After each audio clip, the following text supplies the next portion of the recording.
Ya hay una versión de ti misma que conoce cada capítulo. No la que está despierta ahora, buscando el sueño, sino la otra, la que vive en el fondo de la cabeza y reconoce una voz antes de entender una sola palabra. Esa es la particular comodidad de dormirse con una serie que ya conoces por completo. No necesitas mirar, no necesitas seguir nada. La risa aguda de una esponja amarilla llega desde algún lugar del cuarto, y tu mente, medio dormida, no se sobresalta, porque ya sabe lo que viene. Conoce el ritmo de fondo de bikini como se conoce el crujido de una escalera en la propia casa. El pueblo submarino sigue existiendo aunque tú no lo mires, y hay un descanso enorme en eso, en dejar que un mundo entero continúe sin ti mientras te sueltas hacia el sueño. Porque debajo de esa comodidad familiar hay algo que casi nunca nos detenemos a pensar. La serie está llena de puertas que nunca se abren, de preguntas que parecen olvidos y que en realidad fueron decisiones. ¿Por qué la esponja nunca aprueba el examen de conducir? ¿Por qué jamás sabremos quién es la madre de Perla? ¿Por qué este personaje no tiene, ni tendrá nunca, una historia de amor? Esta noche vamos despacio, por esos huecos aparentes del guión, uno por uno, y descubrimos que casi ninguno es un error. Casi todos fueron elegidos, con cuidado, por las personas que construyeron este lugar. Bienvenido a Piñano. Aquí no hay prisa, y no hace falta que hagas nada. Apaga la luz si todavía queda alguna encendida. Busca la postura en la que tu cuerpo por fin deja de pedir cosas, y deja que la voz haga el resto. Puedes escuchar cada palabra, o puedes dejarte llevar en cualquier momento hacia el otro lado del sueño. Las dos cosas están bien. Ponte cómodo. Respira despacio. Tenemos toda la noche, y ninguna razón para apurarla. Hay una pregunta que muchos espectadores de Bob Esponja se han hecho alguna vez, casi siempre sin decirla en voz alta. ¿Por qué este mundo parece contradecirse a sí mismo de forma constante? Un día el fuego arde bajo el agua, otro día un personaje envejece, y luego vuelve a ser exactamente el mismo. Las reglas cambian, la cronología se dobla, y sin embargo nada de esto se siente como un error. Para entender por qué, conviene empezar no por los episodios, sino por el hombre que los soñó, y por la forma tan particular en que decidió que este océano funcionaría. Antes de que existiera Bob Esponja, Stephen Hillenburg enseñaba biología marina en el Ocean Institute de California. Trabajaba con la ecología de las pozas de marea, con la historia náutica, con la diversidad y la adaptación de las criaturas del mar. Conocía este mundo de verdad, con la precisión de alguien que lo había estudiado y explicado a otros. Y aún así, cuando llegó el momento de crear su serie, dijo algo que ilumina todo lo que vino después. El programa, según sus propias palabras, muestra a la vez su conocimiento real de la vida marina y su disposición a tirar todos los detalles por la ventana. Piensa por un momento en lo que eso significa. La contradicción no es un descuido, es una decisión tomada por alguien que sabía perfectamente cuáles eran las reglas de la naturaleza, y que eligió, con toda intención, romperlas cuando la comedia lo pedía. Existe una escena que captura esta filosofía mejor que cualquier explicación. En el episodio Life of Crime, de la segunda temporada, Bob Esponja y Patricio están sentados alrededor de una fogata encendida bajo el agua. Patricio empieza a formular justo la pregunta que el espectador atento estaría pensando. Comienza a decir, en efecto, que si están bajo el agua, ¿cómo es posible que haya un fuego? Y antes de que termine la frase, la fogata se apaga de golpe. El chiste es consciente de sí mismo. El programa sabe que el fuego no puede existir bajo el agua, sabe que tú lo sabes, y en lugar de fingir que el problema no existe, lo señala con una sonrisa y sigue adelante. Esa es la lógica de caricatura en su forma más pura. No pide que creas en la coherencia del mundo, pide que aceptes que la coherencia nunca fue el objetivo. Sobre esa base flexible, Hillenburg construyó algo curioso. Estableció una serie de reglas firmes, casi inamovibles, no sobre la física del océano, sino sobre quiénes eran los personajes y qué podía ocurrirles. Y aquí está la paradoja que hace tan fascinante su enfoque. El hombre dispuesto a tirar todos los detalles físicos por la ventana era, al mismo tiempo, extraordinariamente estricto con la identidad de sus criaturas. La incoherencia del mundo estaba permitida. La incoherencia de los personajes, no. Piensa en una de sus reglas más conocidas. Hillenburg decidió que Bob Esponja nunca obtendría su licencia de conducir botes. La razón era sencilla y puramente creativa. Quería preservar la dinámica cómica entre Bob Esponja y su instructora, la señora Puff. Si el personaje aprobaba el examen, esa relación desaparecía, y con ella una fuente inagotable de historias.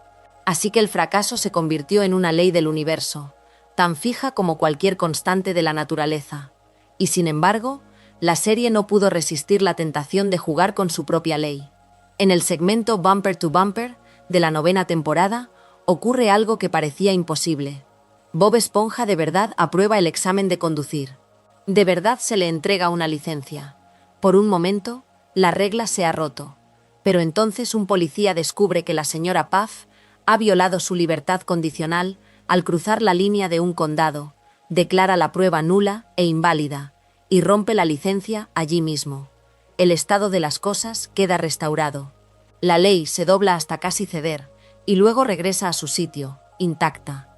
Hay otras reglas de la misma naturaleza, y todas comparten esa mezcla de rigidez y sentido práctico. Hillenburg ordenó que la identidad de la madre biológica de Perla, la hija del señor Cangrejo, jamás se revelara en la serie. Es un misterio protegido, no por la trama, sino por decreto, un espacio en blanco que el programa se negó a llenar para siempre. Estableció también que Bob Esponja no tendría ningún interés romántico. Su razonamiento volvía, una vez más, a su conocimiento de biólogo. Las esponjas marinas reales se reproducen tanto de forma sexual como asexual, así que esa idea de un amor imposible por biología es, en realidad, más una decisión creativa de Hillenburg que un hecho científico estricto. Fíjate en cómo funciona esto. El mismo hombre que apagaba una fogata imposible bajo el agua, por pura comedia, invocaba, para esta decisión, un hecho científico verdadero. La ciencia se usaba cuando servía a la historia, y se ignoraba cuando estorbaba. No había una regla superior que dictara cuándo aplicar cuál. Había solo el juicio del autor, escena por escena. Ese juicio también trazó las fronteras del mundo hacia afuera. Hillenburg se opuso a cualquier serie derivada construida en torno a un solo personaje secundario. Lo dijo con una franqueza que revela mucho sobre cómo entendía su propia obra. El programa, afirmó, trata sobre Bob Esponja, y Patricio por sí solo podría resultar quizá demasiado. Comprendía que algunos personajes funcionan precisamente porque orbitan alrededor de un centro, y que sacarlos de esa órbita los rompería. Del mismo modo, descartó los cruces con otras caricaturas. Su argumento era de nuevo el del mundo mismo. El escenario submarino, con personajes de apenas unos centímetros de altura, era incompatible con otros universos animados. Fondo de Bikini no podía visitar otras series ni recibir visitantes, porque su escala y su medio lo hacían un lugar cerrado, sellado bajo el agua. Incluso el origen del personaje llevaba esta huella. Los ejecutivos de Nickelodeon querían, al principio, que Bob Esponja fuera un niño en edad escolar. Hillenburg llegó a un compromiso que resolvió la tensión de una manera muy suya. Lo hizo adulto, pero un adulto que sigue siendo, para siempre, un estudiante perpetuo en la escuela de botes de la señora Puff. La solución es casi filosófica. Conservaba la inocencia y la energía infantil que el canal buscaba, sin renunciar a la autonomía de un personaje adulto. Y de paso, encajaba a la perfección con aquella otra regla, la de la licencia que nunca llegaría. Un estudiante eterno es alguien que, por definición, jamás termina de aprender. Ahora bien, si todas estas reglas eran tan firmes, ¿por qué el mundo sigue pareciendo un rompecabezas sin solución? Parte de la respuesta llega de quienes han trabajado en la serie después. Vincent Waller, el actual encargado de la producción, ha declarado en la red social antes conocida como Twitter que Bob Esponja nunca ha sido realmente cronológico. Con esa frase, rechazaba de forma explícita una teoría muy querida por los seguidores, la que sostiene que la película de 2004 representa el final cronológico de la serie. Para Waller, buscar una línea temporal ordenada en este programa es buscar algo que nunca existió. Los episodios no forman una biografía, forman una colección de momentos, cada uno verdadero dentro de sí mismo, sin obligación de encajar con los demás. Y visto así, muchas de las supuestas contradicciones se disuelven. No se contradicen, porque nunca prometieron un orden, simplemente son. Queda, sin embargo, una última contradicción, y esta es de otra clase, porque no ocurre dentro de la ficción, sino en el mundo real.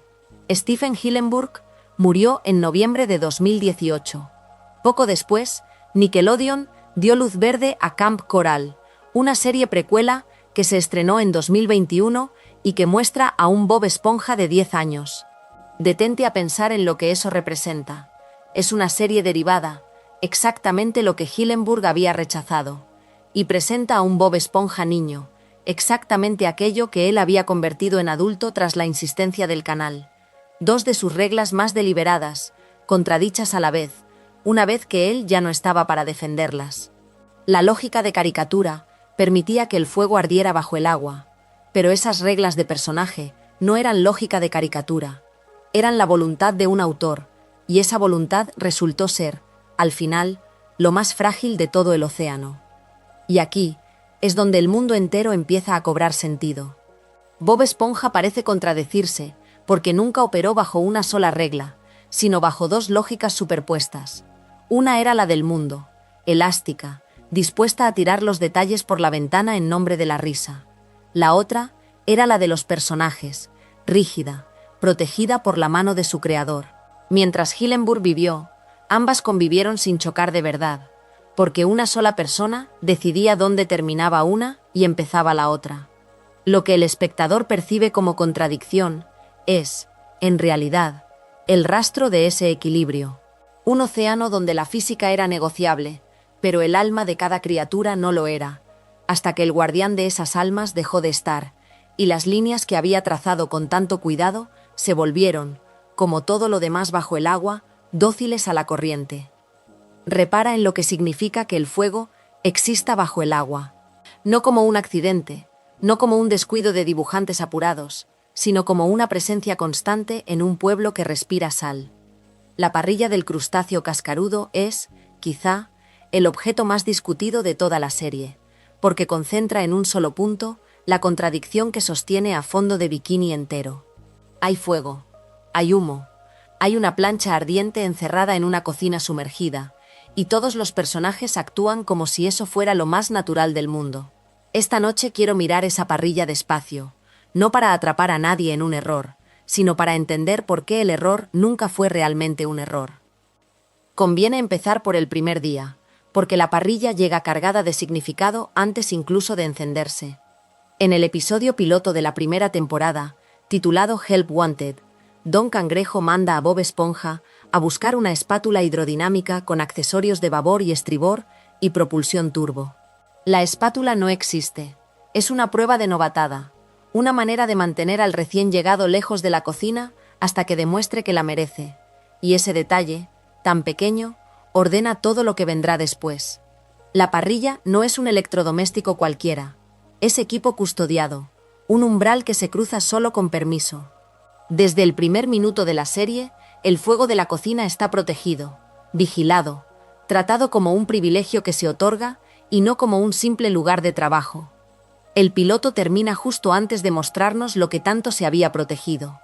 Bob Esponja, recién contratado, grita hacia la cocina y pregunta quién tiene hambre, y con esa frase se lanza por primera vez hacia la parrilla frente a las cámaras.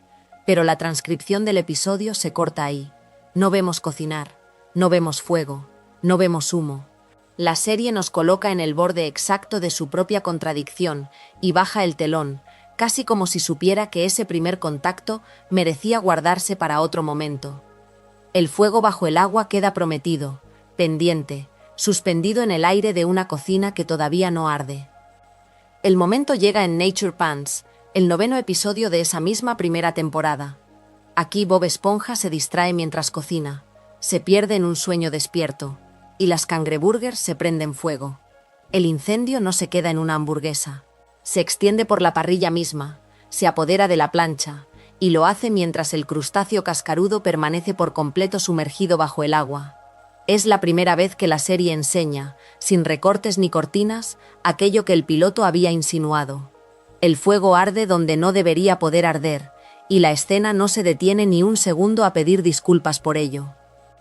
Lo que sigue vuelve la contradicción todavía más nítida. Don Cangrejo intenta ayudar, y su ayuda fracasa de la manera más humana posible. Bob Esponja recibe el extintor, y en lugar de usarlo como corresponde, lo arroja contra la parrilla encendida como si fuera un globo de agua. El fuego, lejos de apagarse, explota y se agranda. Fíjate en la lógica interna de esa escena. Para que el chiste funcione, el fuego tiene que comportarse como fuego de verdad, con su calor y su hambre, y su capacidad de crecer cuando se lo alimenta mal. La serie no trata la llama como un adorno visual. La trata como una fuerza física real, con reglas propias, dentro de un océano que, en teoría, debería haberla ahogado de inmediato. Y entonces, Nature Pants hace algo que revela hasta dónde llega el compromiso de la serie con su propia imposibilidad. Aparecen los peces bombero. Son peces dibujados como bomberos, con gorros de bombero y abrigos rojos y anaranjados, y existen por una única razón: acudir a los incendios submarinos y apagarlos. Detente en eso un instante.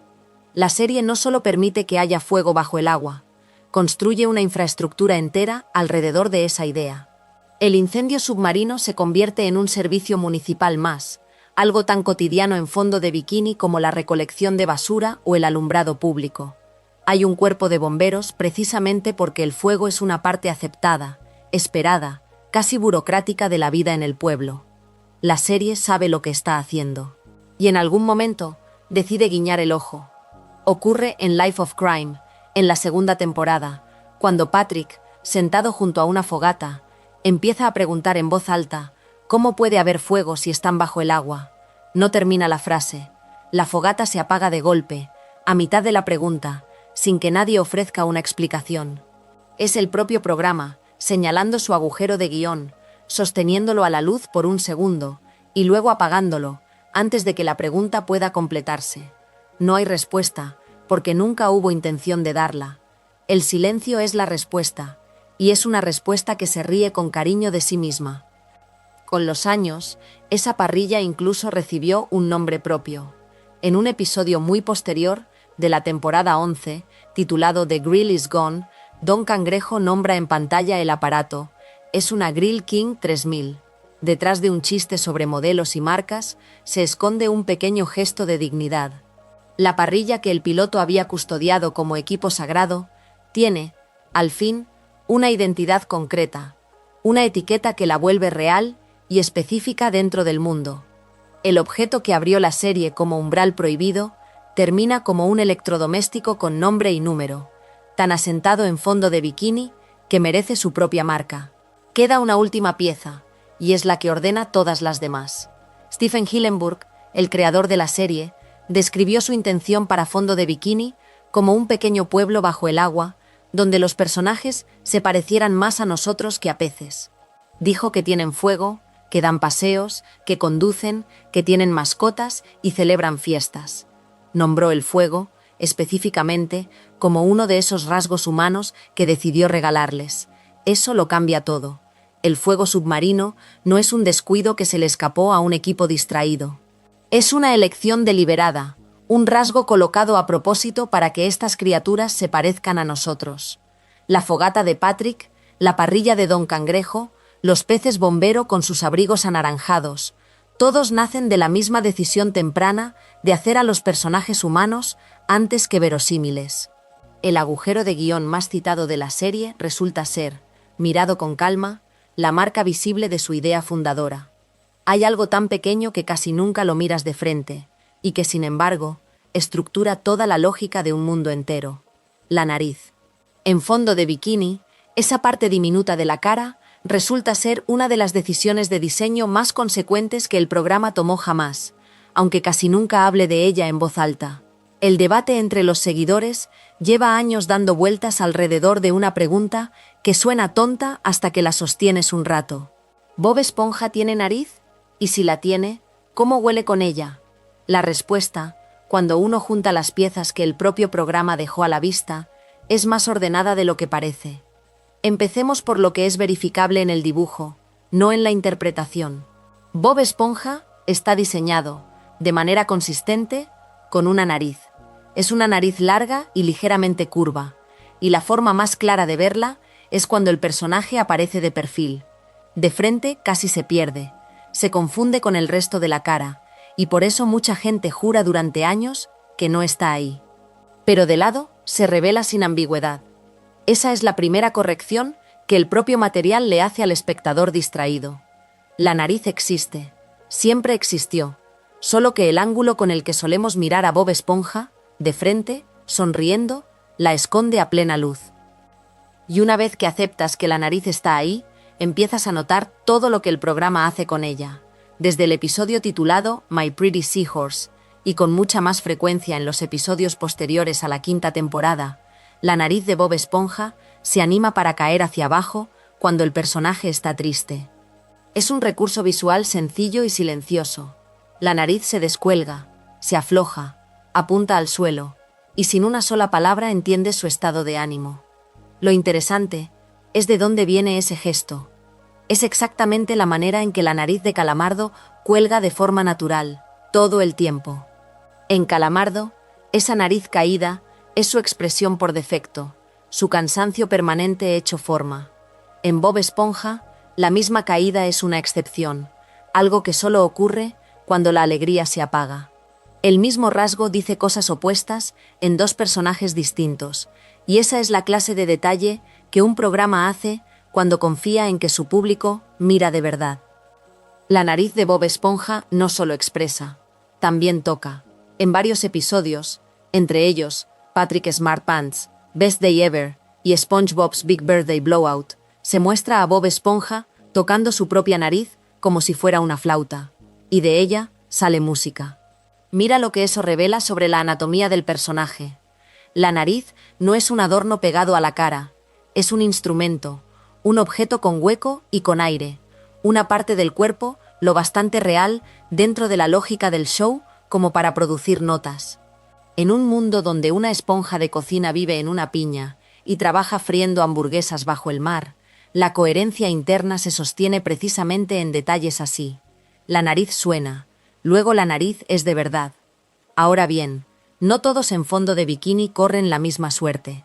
Aquí es donde el debate se vuelve más rico, porque la ausencia de nariz también es una decisión, y el programa la aplica con una precisión que no es casual. El catálogo de recursos narrativos, conocido como TV Tropes, registra un rasgo recurrente del diseño de la serie bajo el nombre de The Noseless, es decir, los sin nariz, y lo aplica a dos personajes en concreto, Patricio y Plankton. Ambos están dibujados sin una nariz visible, y el programa no lo esconde. Al contrario, lo señala una y otra vez, hace bromas al respecto, lo convierte en material. La falta de nariz no es un descuido del dibujante. Es una característica, tan deliberada como la nariz curva de Bob Esponja, y el show quiere que te des cuenta. De todas las veces que la serie juega con esto, hay una que lo lleva hasta el final, hasta convertir la nariz en el motor entero de un episodio. Se titula No Nose Knows, y se emitió el 4 de agosto de 2008, en la sexta temporada. La premisa es casi filosófica en su sencillez. Patricio se da cuenta, un día, de que es el único entre todos sus amigos que no tiene nariz. Bob Esponja tiene, Calamardo tiene, Arenita tiene, Don Cangrejo tiene. Él no. Piensa en el peso silencioso de ese descubrimiento, en la idea de mirar a tu alrededor y notar que a ti te falta algo que todos los demás dan por sentado. La comedia del episodio nace de un lugar genuinamente melancólico. Lo que sigue es la búsqueda de una solución. Bob Esponja le sugiere la idea, y Patricio va a una clínica de fondo de bikini llamada Noses and Things, donde le implantan quirúrgicamente una nariz. Por primera vez, Patricio huele el mundo. Pero la historia no se detiene en el triunfo, porque el programa entiende que un deseo cumplido en exceso se vuelve su propio castigo. La nariz nueva de Patricio se vuelve tan sensible que sus amigos, para poner fin a lo que se ha vuelto insoportable, fabrican a propósito un olor extremadamente malo con el único fin de saturarla. El plan funciona. Ante ese ataque, la nariz se marchita, se arruga y termina cayéndose, y Patricio regresa a su estado original, sin nariz, tal como empezó. El equilibrio del mundo se restaura, y Patricio vuelve a ser exactamente quien era. Ese episodio es tardío, de 2008, pero el mismo rasgo ya había sostenido una historia entera 8 años antes, de una manera mucho más sutil. En Something Smells, emitido el 20 de octubre de 2000, en la segunda temporada, la esponja se prepara un helado hecho de cebollas, ketchup y una planta entera de cacahuetes, con tierra y raíces incluidas, y sin saberlo, se provoca un aliento espantoso. Él no tiene ni idea. Ese desconocimiento es la mitad del mecanismo. La otra mitad, la que hace que todo el episodio funcione, es la nariz que Patricio no tiene, porque Patricio no puede oler, es incapaz de percibir el mal aliento de su amigo. Y como no huele la verdadera razón por la que la gente del pueblo huye de Bob Esponja, llega a la única conclusión que le queda disponible. Decide que la gente huye porque Bob Esponja se ha vuelto feo. Todo el malentendido, todo el dolor cómico del episodio, cuelga de esa única ausencia anatómica. Sin la falta de nariz de Patricio, la historia sencillamente no existe. Y ahí está la respuesta al debate, ordenada por el propio programa a lo largo de los años.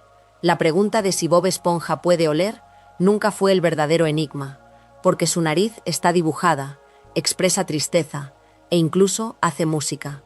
El olfato, dentro de la lógica de la serie, es un rasgo que se reparte con intención. A unos se les da y a otros se les niega, y esa distribución es una herramienta narrativa, no un accidente. Patricio y Plankton carecen de nariz porque su carencia sirve a las historias. Bob Esponja la tiene porque la suya, curva y expresiva y musical, también sirve a las suyas.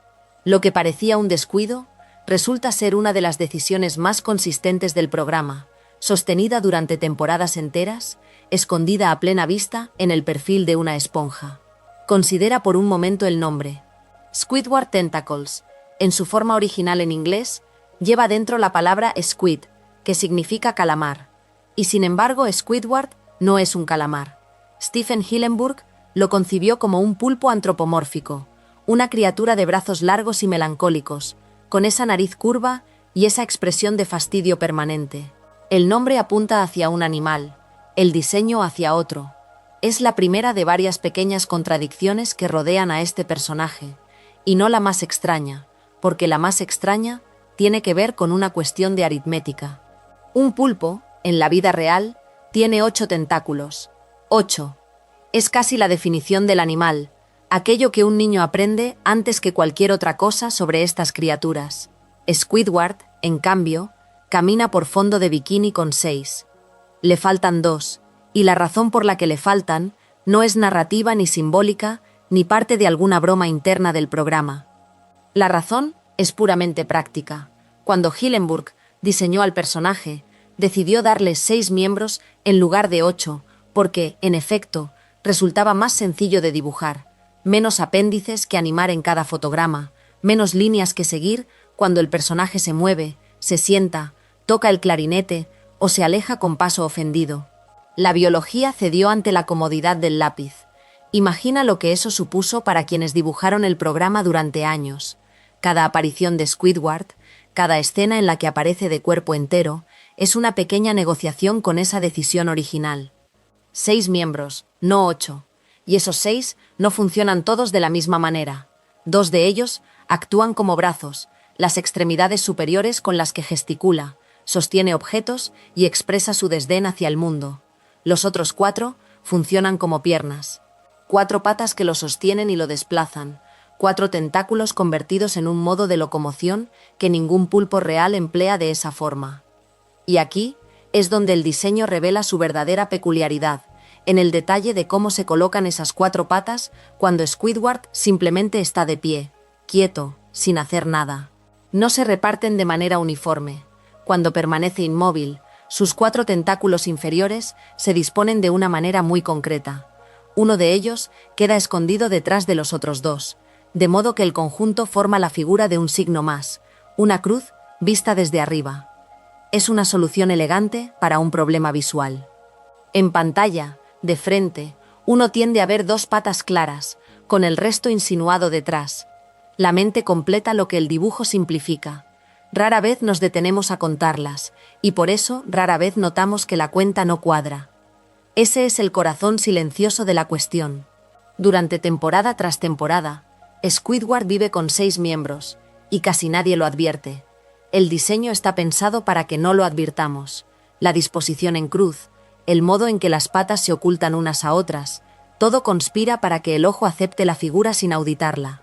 Un pulpo con 2 tentáculos de menos pasea por el fondo del mar y el público lo da por bueno, porque el personaje funciona, porque su tristeza y su vanidad son más memorables que el número de sus extremidades. Lo notable es que el propio programa, en toda su extensión, solo se contradice a sí mismo 2 veces. En únicamente 2 ocasiones, a lo largo de la serie, se dibuja a Squidward con su dotación biológica completa, con los 8 tentáculos que un pulpo debería tener. 2 momentos, separados por años de producción, en los que el diseño habitual se rompe y aparece, por un instante, la criatura anatómicamente correcta. El primero ocurre en la segunda temporada, en el episodio titulado Pressure, el episodio número 12 de esa temporada, emitido por primera vez el 12 de mayo del año 2001, y presentado en pareja con The Smoking Peanut.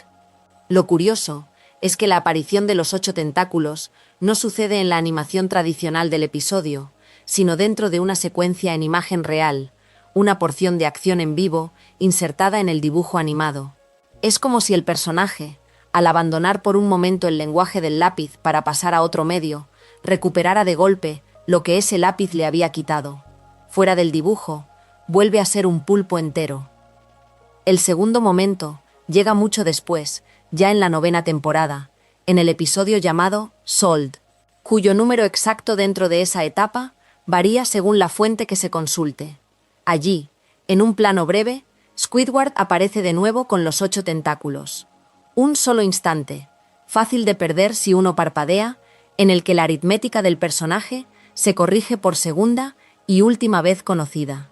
Entre Pressure y Sold se extienden años enteros de episodios en los que la regla de los 6 se mantuvo sin excepción, lo cual convierte a estos 2 destellos en algo parecido a rarezas contadas, pequeñas grietas en una convención que, por lo demás, el programa respetó con notable disciplina. Hay algo casi conmovedor en esta historia, si uno se permite verla así.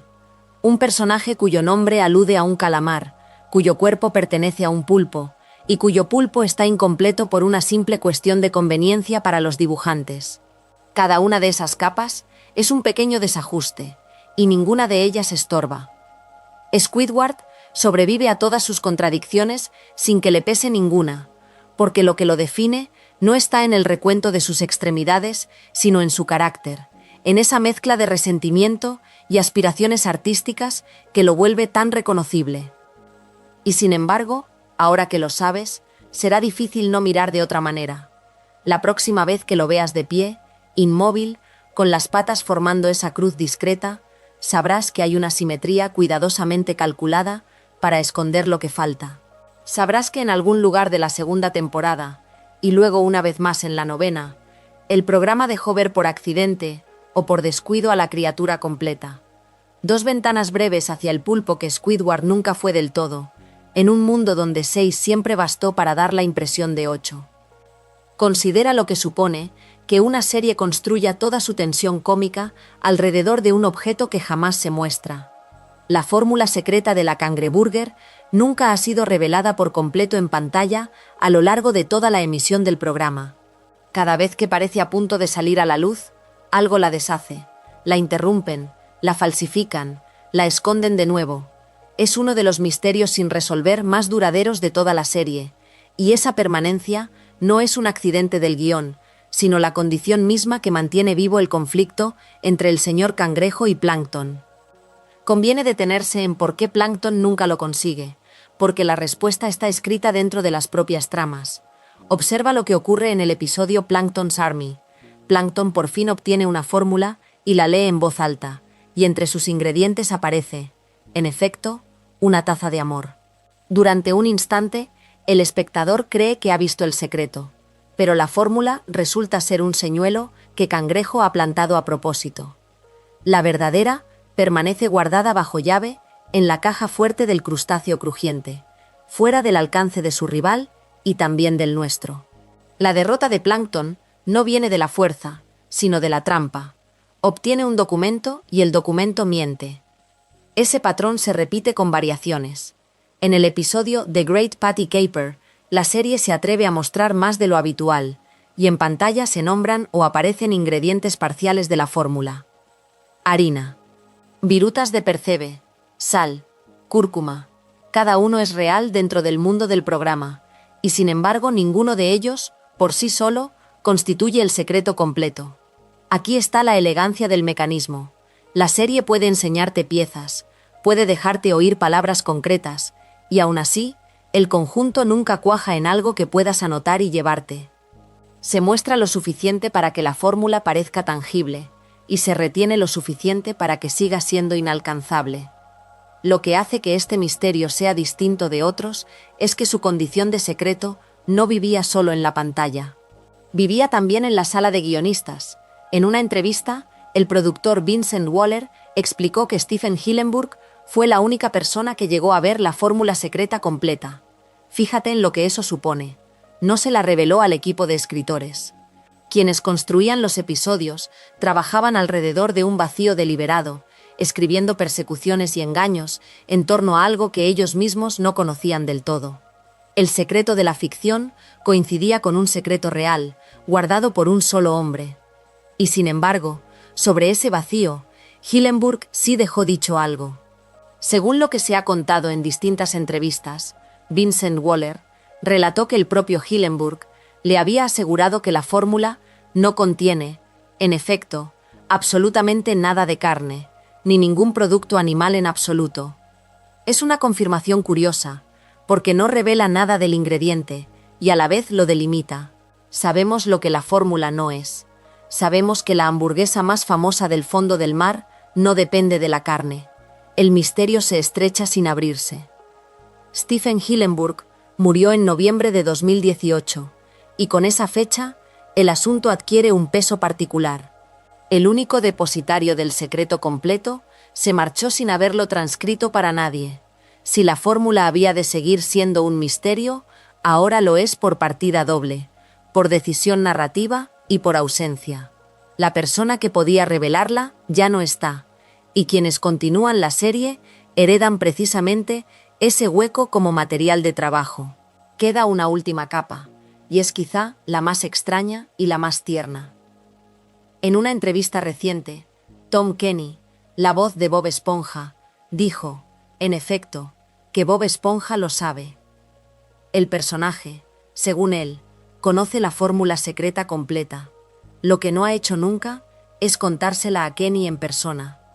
Es una manera de hablar hermosa y un poco vertiginosa, porque separa al actor del papel como si fueran dos entidades con secretos propios. Kenny bromeaba además, diciendo que está bastante seguro de que la fórmula no lleva pescado, porque eso sería canibalismo. La broma, sin quererlo, rima con lo que Hillenburg había confirmado años antes.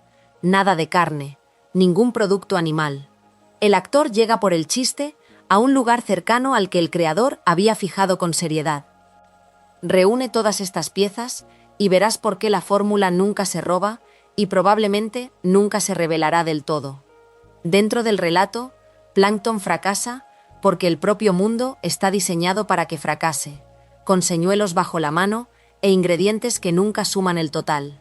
Fuera de él, los responsables de la serie han confirmado que el secreto era real, que solo un hombre lo conoció entero, y que ese hombre ya no está para contarlo.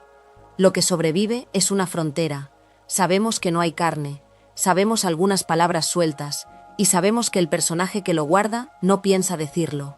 La fórmula sigue exactamente donde la serie la quiere, cerca y fuera de alcance, esperando bajo el colchón. Hay una regla en fondo de bikini que el programa establece muy temprano y que, a partir de ese momento, decide respetar o ignorar según le convenga. La regla es sencilla. Arenita Mejillas es una ardilla de tierra que vive bajo el mar, y para respirar bajo el agua necesita su casco de aire. Sin él, en cualquier zona inundada de la ciudad, no puede respirar. La otra mitad de la regla es su espejo exacto. Las criaturas marinas, que respiran agua, no pueden entrar en la cúpula de aire de Arenita sin un casco lleno de agua. El wiki del programa recoge esta doble condición como la norma de base, y es contra esa norma que los episodios posteriores se miden cuando alguien quiere comprobar si la serie es coherente consigo misma. Lo interesante es que el primer episodio de Arenita ya juega con la mitad marina de la regla, y lo hace de una manera casi cruel. Bob Esponja visita la cúpula llena de aire sin casco de agua. Poco a poco se deshidrata, se seca, y durante todo ese proceso se niega a decirle a Arenita que no puede respirar. Ella lo encuentra al final, junto a Patricio, completamente reseco y al borde de la muerte, y solo entonces les da cascos llenos de agua. La escena funciona como comedia física, pero deja una pregunta incómoda flotando. Esa pregunta la formuló Screen Rant en un artículo dedicado precisamente a este episodio. Su argumento es directo. Arenita está presentada desde el principio como la científica genio de fondo de bikini, la mente racional del elenco, y sin embargo, invita a una criatura que respira agua a una cúpula llena de aire, sin anticipar en ningún momento que esa criatura necesitará agua para sobrevivir. No lo previene, no lo menciona, no lo resuelve, solo reacciona cuando ya hay dos cuerpos casi secos en su suelo. Para una escritora tan cuidadosa con la lógica de su propio mundo, es un agujero que cuesta cerrar, y el artículo lo señala como tal. Repara en lo que eso implica para la regla. La norma existe, el programa la conoce, y aún así, el personaje que mejor debería entenderla es quien la pasa por alto primero.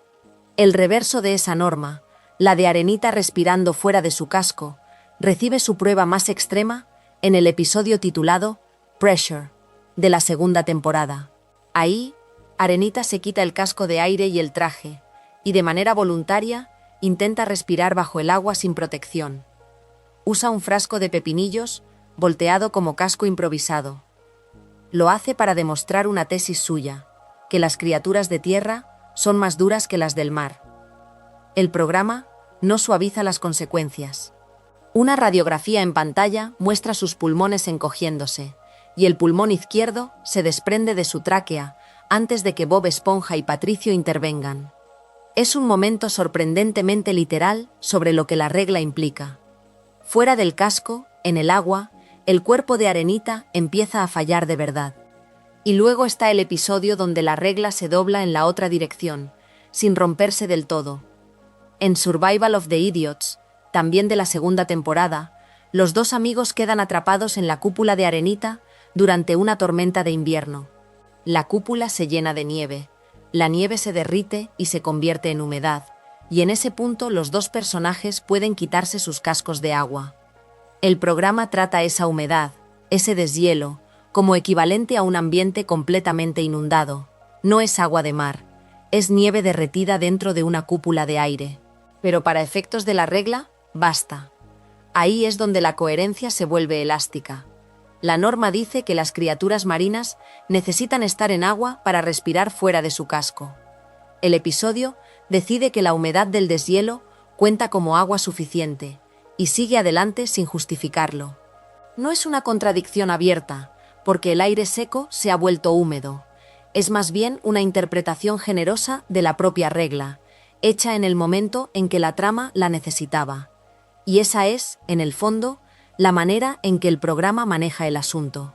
La regla de los cascos no es un error que la serie cometa por descuido. Es una herramienta que aprieta cuando quiere generar tensión, como en Pressure, y que afloja cuando quiere resolver una situación, como con la nieve derretida. Lo que un espectador atento nota, y lo que un artículo como el de Screen Rant termina escribiendo, es que la única constante es la conveniencia de la historia. Perlita Krabs aparece por primera vez en un episodio titulado Squeaky Boots, que se estrenó el 17 de septiembre de 1999, dentro de la primera temporada. Desde ese momento, se instala una pregunta que el programa nunca respondería del todo. Aquí está una ballena adolescente, alta, gris, con una voz que puede quebrar cristal, y su padre es un cangrejo pequeño y rojo. La aritmética visual no cuadra, y cualquier espectador atento lo nota de inmediato. Y sin embargo, en toda la historia de la serie, ese desajuste queda planteado sin que nadie dentro del mundo del programa lo explique. Conviene detenerse en lo que realmente ocurre, o mejor dicho, en lo que nunca ocurre. Hasta el año 2026, ningún episodio de Bob Esponja ha mostrado a la madre de Perlita en pantalla. Ninguno afirma de manera explícita, dentro de la historia, si Perlita es adoptada o si es hija biológica del señor Cangrejo. La pregunta permanece exactamente donde la primera temporada la dejó. No es que el programa la haya olvidado o la haya perdido entre tramas, es que decidió no tocarla, una y otra vez, durante décadas. Y esa decisión tiene un autor. Stephen Hillenburg se negó de manera deliberada a revelar quién era la madre de Perlita. Más que una omisión casual, fue una regla. El creador estableció que el origen de Perlita se mantuviera como un misterio durante toda la vida del programa. Sopesa lo que eso supone para una serie que dura tantos años, con cientos de episodios, escrita por muchas manos distintas. Mantener un silencio requiere más disciplina que romperlo. Cada temporada ofrece una nueva oportunidad de resolver el enigma, y cada temporada esa puerta se deja cerrada a propósito. Lo notable es que esa puerta estuvo, en un momento, a punto de abrirse. El productor ejecutivo Vincent Waller contó que la cuestión de la señora Cangrejo surgió en la sala de guionistas durante el desarrollo de la 5ª temporada. No fue una idea vaga que alguien mencionó al pasar. Se llegó a proponer un concepto para un episodio de doble duración que revelaría el origen de Perlita. Ese episodio fue esbozado, delineado, pensado con detalle suficiente para existir como plan concreto. Alguien se sentó a imaginar cómo sería por fin conocer a la madre ausente, qué escena la traería a la superficie, qué respondería a la pregunta que llevaba planteada desde el principio. Y luego se rechazó. El episodio, ya escrito en su forma de esquema, fue descartado antes de llegar a producirse.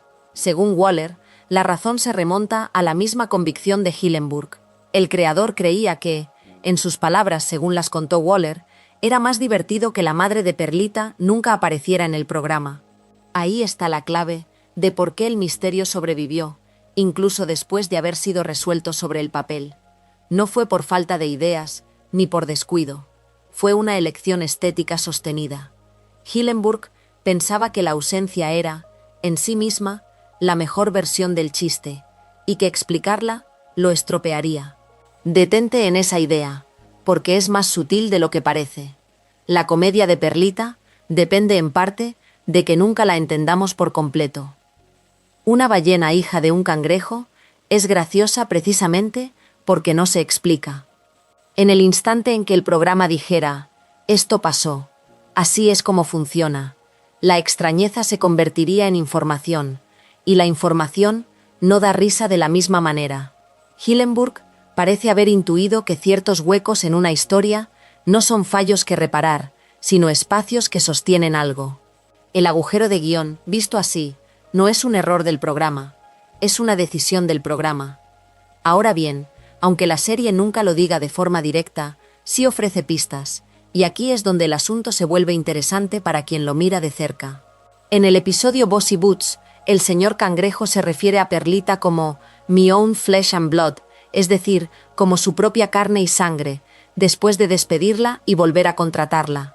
Los seguidores del programa citan esa línea como apoyo textual a la idea de que la serie trata a Perlita como su hija biológica, y no como una hija adoptada. No es una declaración formal sobre genética, es una frase dicha en el calor de una escena, pero está ahí, en el guión, y apunta en una dirección clara. Hay una segunda pista, y viene de fuera de los episodios. Un libro de curiosidades sobre Bob Esponja afirma que Perlita se parece a su madre no vista, que también es una ballena. La implicación es directa. Si Perlita hereda su forma de una madre ballena, entonces Perlita es hija biológica del señor Cangrejo, con esa madre ausente completando el otro lado de la ecuación. El libro no muestra a la madre ni la nombra, solo confirma su especie y su parentesco por semejanza. Y con eso, sin querer, resuelve buena parte del enigma que el programa se esforzó en no resolver en pantalla. Considera lo que tenemos entonces, reunido con calma. Por un lado, una regla de su creador de no revelar nunca a la madre, sostenida durante toda la serie, y un episodio pensado para explicarlo todo, que fue deliberadamente descartado. Por otro lado, una línea de diálogo en la que el señor Cangrejo llama a Perlita su propia carne y sangre, y un libro complementario que la describe pareciéndose a una madre ballena. La pantalla guarda silencio sobre si es adoptada. Los indicios que existen, sin embargo, empujan hacia lo biológico, hacia la idea de que el cangrejo pequeño y la ballena enorme comparten sangre a través de una madre que jamás vemos. Mi lectura, y la ofrezco como lectura y no como hecho, es que la serie encontró una forma extraña de tenerlo todo.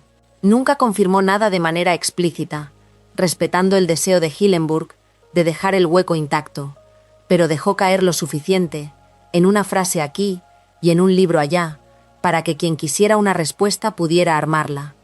El agujero de guión sigue abierto en pantalla. Y aún así, alrededor de sus bordes, el programa dejó las migas necesarias para que la ausencia de la madre de Perlita se sienta menos como un olvido y más como un secreto que alguien decidió, con cuidado, no contar.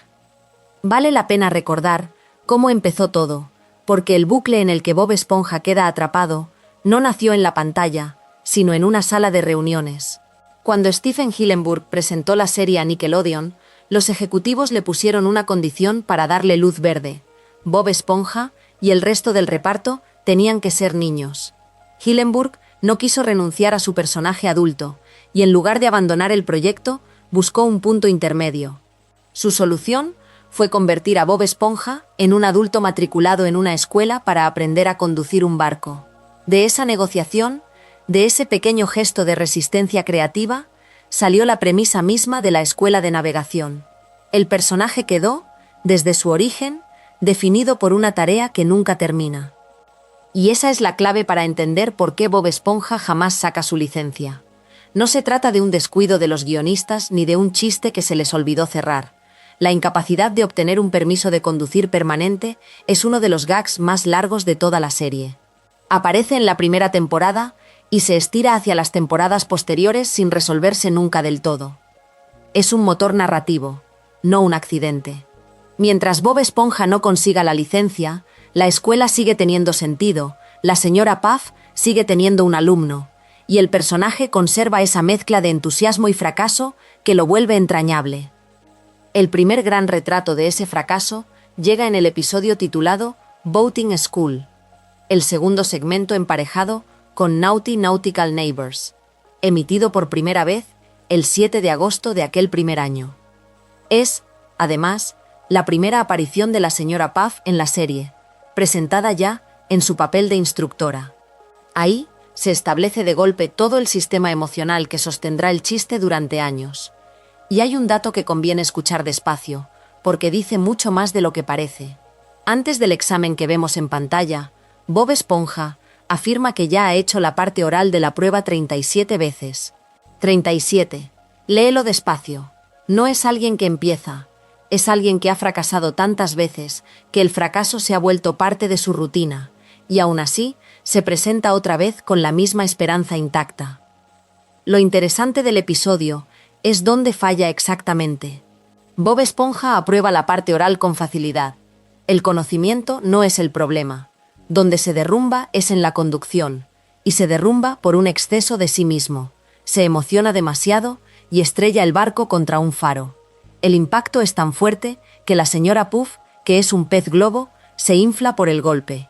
Ese detalle físico, casi absurdo, resume la dinámica entera de la relación entre los dos. Ella absorbe literalmente el desastre de su alumno. Dentro del mismo episodio, hay una segunda causa de la caída, y esta es más sutil. Patrick le pasa instrucciones en secreto a Bob Esponja a través de un walkie-talkie escondido durante el examen. Al principio funciona como una ayuda, una trampa que podría salvarlo.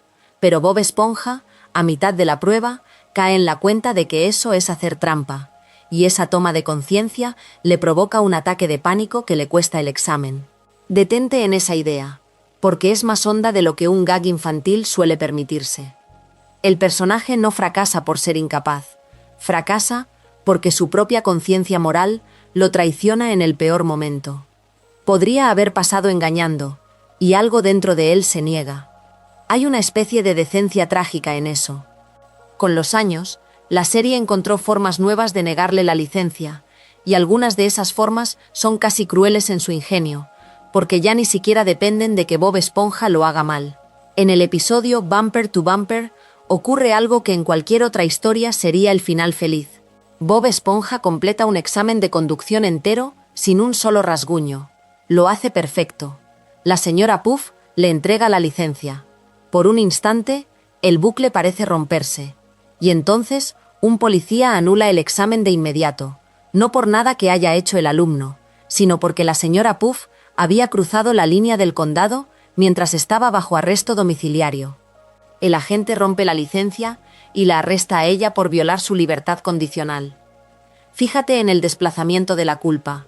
Bob Esponja hizo todo bien, y aún así se queda sin nada, porque el sistema que lo evalúa está podrido por otro lado. El fracaso ya no es suyo, es del mundo alrededor.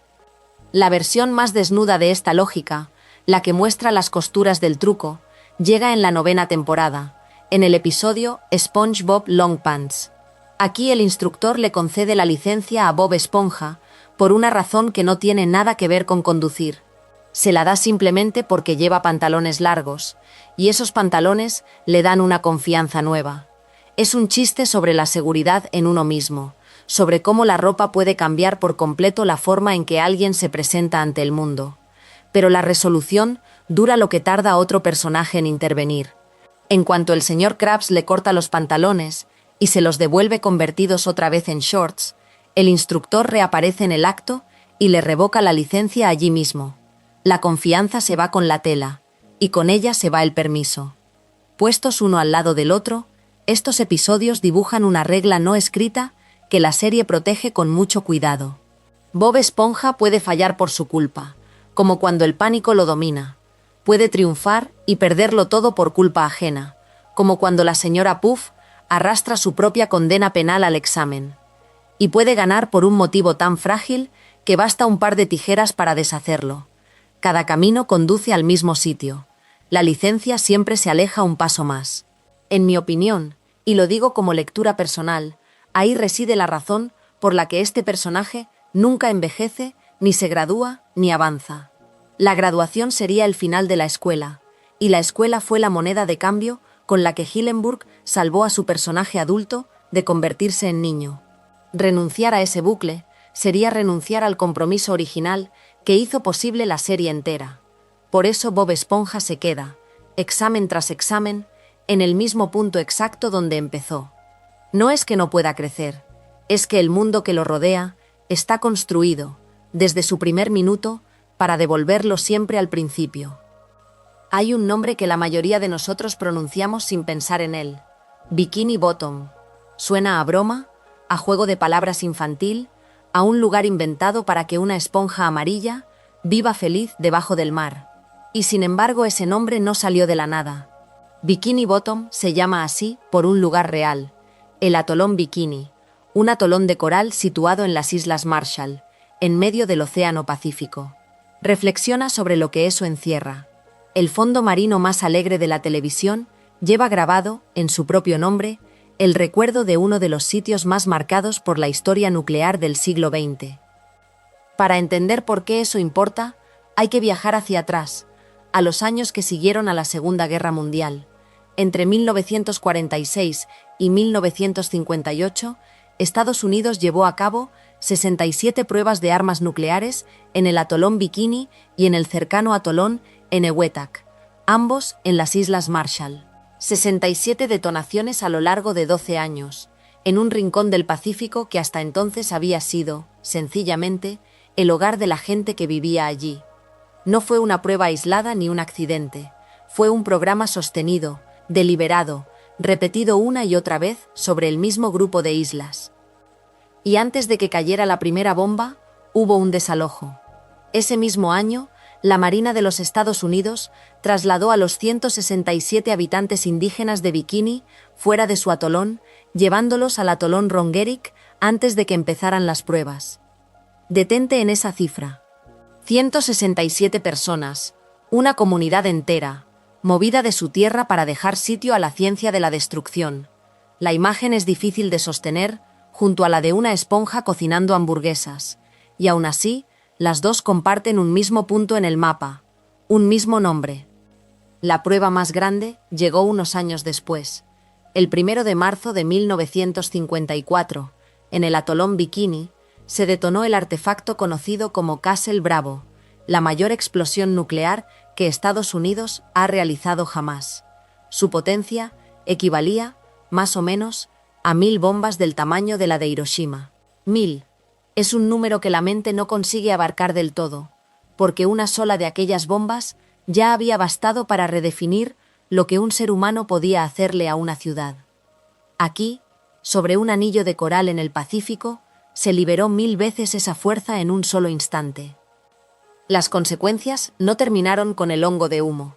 Cuando a los bikinianos desplazados se les permitió por fin regresar a su atolón en los años 70, la vuelta duró poco. En 1978 fueron retirados de nuevo, porque las pruebas médicas descubrieron algo inquietante. Habían absorbido de su propio entorno más cesio radiactivo que cualquier otra población humana conocida. El agua, la tierra, la comida que crecía en su hogar, todo seguía cargado de la radiación de aquellas detonaciones décadas después. Volvieron a un lugar que parecía suyo, y que por dentro ya no lo era, y tuvieron que marcharse otra vez. Ahora bien, el nombre Bikini viajó por el mundo mucho antes de convertirse en el escenario de un dibujo animado, y lo hizo por un camino curioso. Aquel mismo año, apenas unos días después de que empezaran las pruebas nucleares en el atolón, el diseñador francés Louis Réard presentó en París una prenda de baño nueva. La llamó Bikini, precisamente por el atolón. La presentó el 5 de julio, y la intención detrás del nombre era casi cruel en su ingenio. Réard buscaba una comparación entre el efecto impactante de su traje de baño y el efecto devastador de la bomba. Quería que la prenda cayera sobre la moda con la misma conmoción con la que la explosión había caído sobre el Pacífico. Hay un detalle más en aquella presentación que dice mucho sobre lo escandaloso que resultó. Ninguna modelo profesional quiso llevar la prenda, así que la debutante fue una bailarina parisina de 18 años, Micheline Bernardini, la única dispuesta a mostrarla en público. Piensa en la cadena de significados que se enreda en una sola palabra.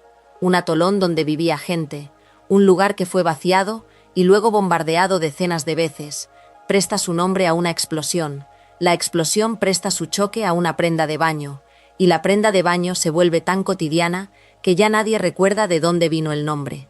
Y muchos años después, esa misma palabra vuelve a hundirse bajo el agua para bautizar la ciudad de una esponja.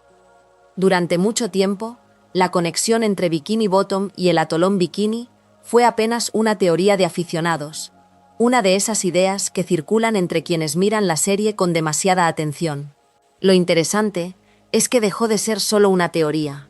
En una entrevista filmada que circuló ampliamente, uno de los guionistas de la serie, Mr. Lawrence, que también pone la voz a Plankton, confirmó la idea.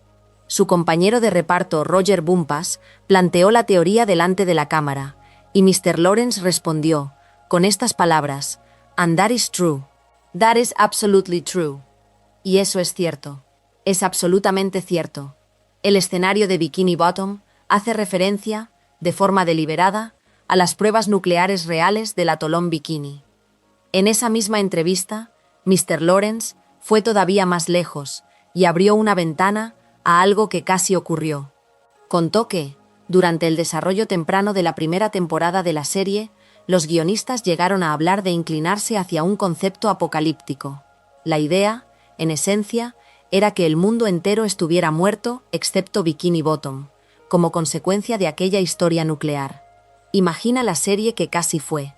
Un fondo marino habitado por criaturas de colores vivos, cocinando, riendo, atrapando medusas, y por encima de ellos, un planeta apagado, silencioso, borrado por las bombas. La alegría de Bob Esponja como último rincón de vida en un mundo que ya se acabó. No se quedaron con esa versión, pero el hecho de que se discutiera dice algo sobre las raíces del lugar. Y esta idea no vivió solo en la cabeza de un guionista. Un miembro anónimo del departamento creativo de Nickelodeon le dijo a la revista Cracked que la teoría del origen nuclear de Bikini Bottom se considera, más o menos, canon entre quienes trabajan en la serie. Funciona internamente como una parte aceptada de la tradición del programa, aunque reconoció que no es algo que Nickelodeon fuera a confirmar de manera oficial. Es una distinción sutil pero significativa. Dentro de las paredes donde se hace la serie, la conexión se da por buena. De cara al público, se prefiere el silencio. Y aquí es donde vale la pena, en mi opinión, dejar que la idea se asiente despacio.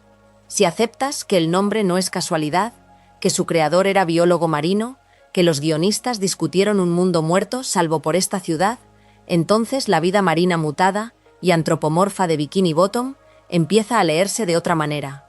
Peces que caminan, que hablan, que construyen casas y conducen. Una esponja con brazos y ojos, y una risa que se reconoce a kilómetros. Una estrella de mar que piensa, o casi. Bajo la lógica del cuento infantil, todo esto es simplemente encanto. Bajo la sombra del atolón Bikini, la misma imagen adquiere un segundo eco, más callado, más extraño. La posibilidad, nunca afirmada dentro de los propios episodios, de que estas criaturas cambiaron, de que algo en su agua las hizo así. No quiero llevar esa lectura más lejos de lo que las pruebas permiten, porque la serie nunca lo muestra en pantalla. Lo que sí parece sostenerse, hasta donde se puede rastrear, es el nombre, las 67 pruebas, el desalojo de sus habitantes, la explosión de 1954 con la fuerza de 1000 Hiroshimas, el cesio en los cuerpos de quienes regresaron, y lo que algunos guionistas han dejado entender sobre que todo esto se eligió a propósito. El resto lo pone la imaginación de quien mira, tumbado en la oscuridad, pensando que el fondo marino más feliz de la televisión guarda, en su nombre, la memoria de un lugar que la humanidad marcó para siempre. Detente en la pregunta más simple que se puede hacer sobre Patricio Estrella, tan simple que casi nadie se molesta en formularla en voz alta. Vive debajo de una roca. Esa es la broma, repetida durante temporadas enteras, tan constante que dejó de sentirse como un chiste y empezó a sentirse como una ley de la naturaleza. Y sin embargo, si te detienes en ella, se abre un problema geométrico que la serie nunca resolvió con paciencia. Una roca, es sólida, es opaca, es exactamente del tamaño que ves desde fuera. La pregunta que este capítulo persigue es la más ingenua y la más terca de todas. ¿Cómo cabe una casa entera ahí dentro? Porque cabe. Eso es lo curioso.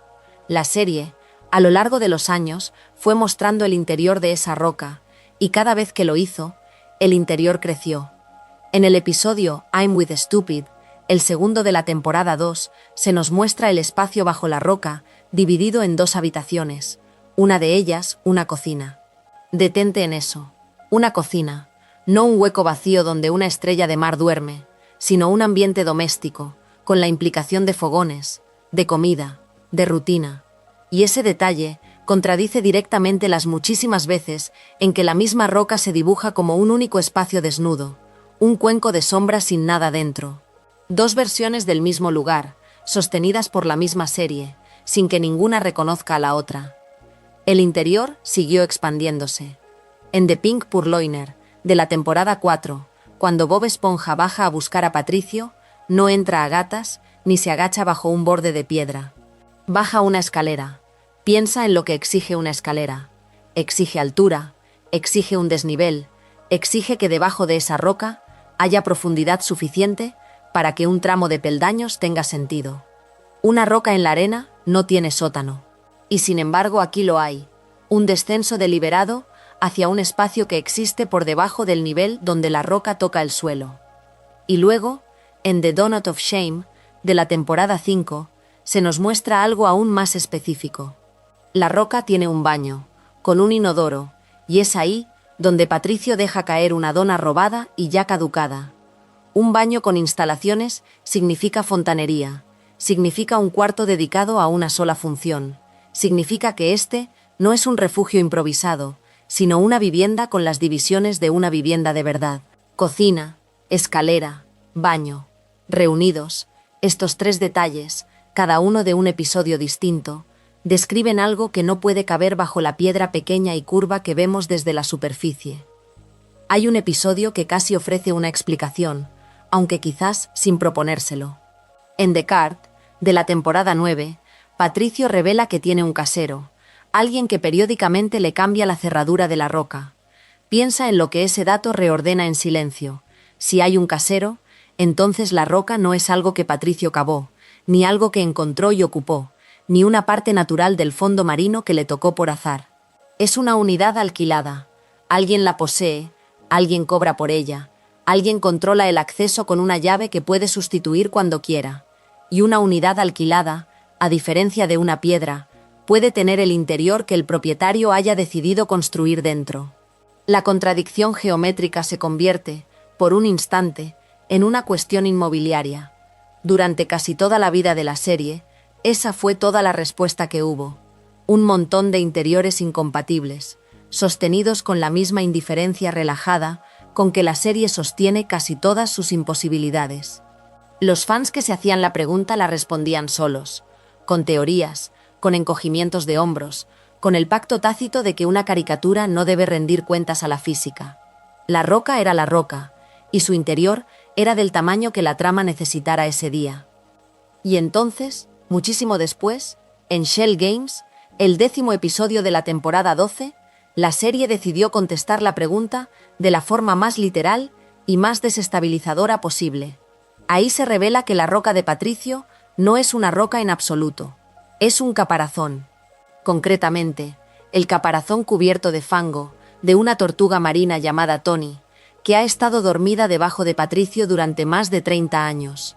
Toda esa broma antigua, todo ese «vive bajo una roca», era en realidad una criatura viva, sedada por el tiempo y la costumbre, sirviendo de techo sin que nadie lo supiera. A Tony le dan voz y una decisión de tono muy concreta. Lo interpreta el actor Bobby Cannavale y le imprime un acento de Brooklyn, de modo que cuando la tortuga por fin despierta y habla, lo hace con la cadencia de un tipo de barrio, alguien con historia, alguien a quien acaban de sacar de un sueño de 3 décadas. Piensa en el efecto de esa elección. Convierte al objeto más inerte del vecindario, la roca, en un personaje con voz, con temperamento, con derecho a estar molesto. Lo que había sido escenografía, de repente reclama ser sujeto. El episodio no deja las cosas en un lugar cómodo. Termina con el caparazón de Tony rompiéndose físicamente en pedazos, tras una pelea entre él y Patricio, de manera que ambos quedan sin hogar. La roca que nunca fue roca deja de existir. Y Patricio, ante la pérdida, decide no reconstruir ni buscar otra piedra, sino mudarse a la casa de Calamardo, esa vivienda con forma de cabeza de la isla de Pascua. Una de las imágenes más estables de la serie, la estrella de mar bajo su piedra, se desmantela por completo en los últimos minutos. Vale la pena reconocer, como opinión, por qué este giro golpeó a tanta gente en el lado equivocado. Cuando el episodio salió, la revelación provocó una reacción negativa en Internet, con espectadores que la criticaron como un retcon indeseado, una reescritura de un chiste que había funcionado durante años precisamente porque no necesitaba explicación.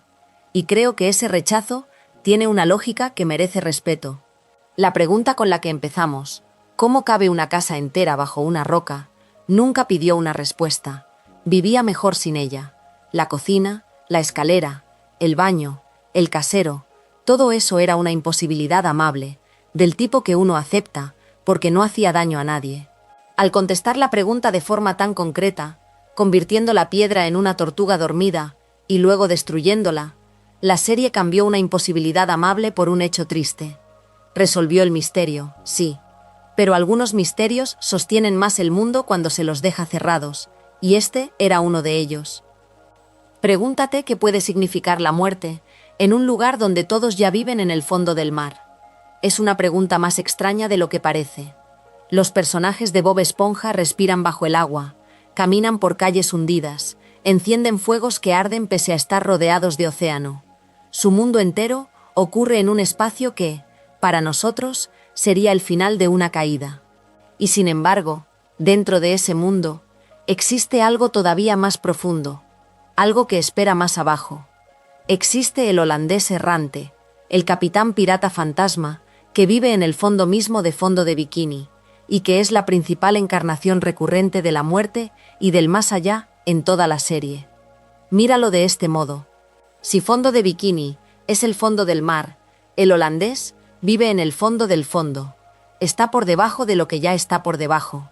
La serie coloca a su figura de la muerte en el único lugar que aún queda más abajo que la vida cotidiana de sus personajes, como si dijera que la muerte no es un lugar distinto, sino simplemente uno más hondo.